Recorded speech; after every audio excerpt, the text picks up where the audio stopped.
तो अथाह पीड़ा है, असहनीय दर्द है। किसी को कड़ाके की ठंड में अपना घर छोड़कर खुले आसमान में रहना पड़ रहा है। महिलाएं, बुजुर्ग, बच्चे सभी परेशान हैं। और सरकार क्या कर रही है आप देख रहे हैं, पूरा देश देख रहा है। सरकार के इस रवैये पर कई तरीके के सवाल उठ रहे हैं। पहले सिर्फ 5,000 की मदद का ऐलान किया गया, TV9 ने सवाल उठाया तो 50,000 की मदद का ऐलान कर दिया गया। बद्रीनाथ की तर्ज पर मुआवजा नहीं दिया जाएगा। पहले टूटे घरों के लिए 1,30,000 रुपए का मुआवजे का ऐलान किया गया, अब बढ़ाकर राशि 1.5 लाख रुपए की गई। एक सवाल यह भी है कि 2 हफ्ते से आपदा की जांच हो रही है, लेकिन असली कारणों का अब तक पता नहीं चल पाया है।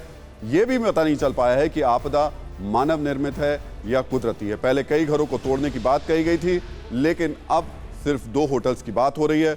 उत्तराखंड के मुख्यमंत्री पुष्कर सिंह धामी आज जोशीमठ पहुंचे, पीड़ित परिवारों से मिले। TV9 से बातचीत में उन्होंने क्या कहा, यह भी आप सुनिए।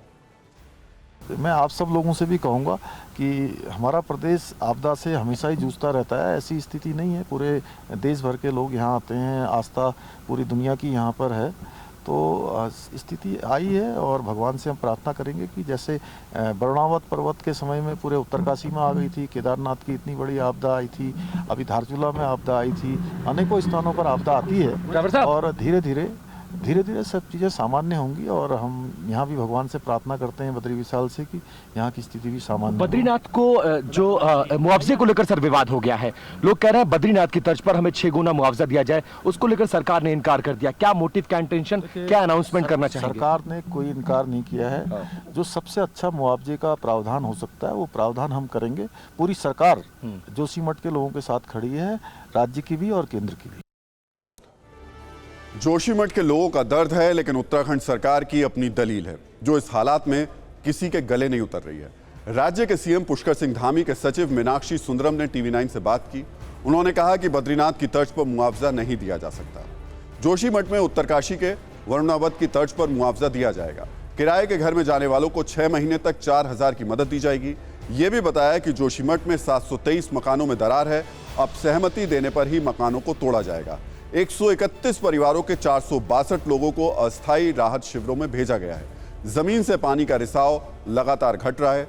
सबसे अहम बात, 7 जनवरी के बाद दरार नहीं बढ़ी।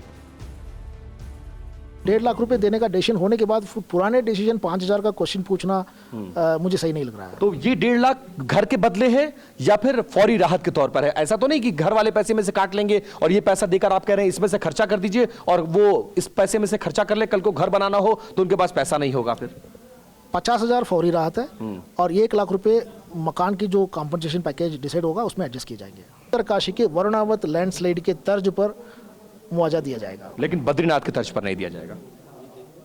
बद्रीनाथ में पैकेज दूसरा था, वो पुनर्विकास योजना है। वहां मार्केट रेट के 6 गुना पैसे दिए गए थे और यहाँ पर मार्केट रेट के 6 गुना पैसा देने का कोई इरादा नहीं। ठीक है सर।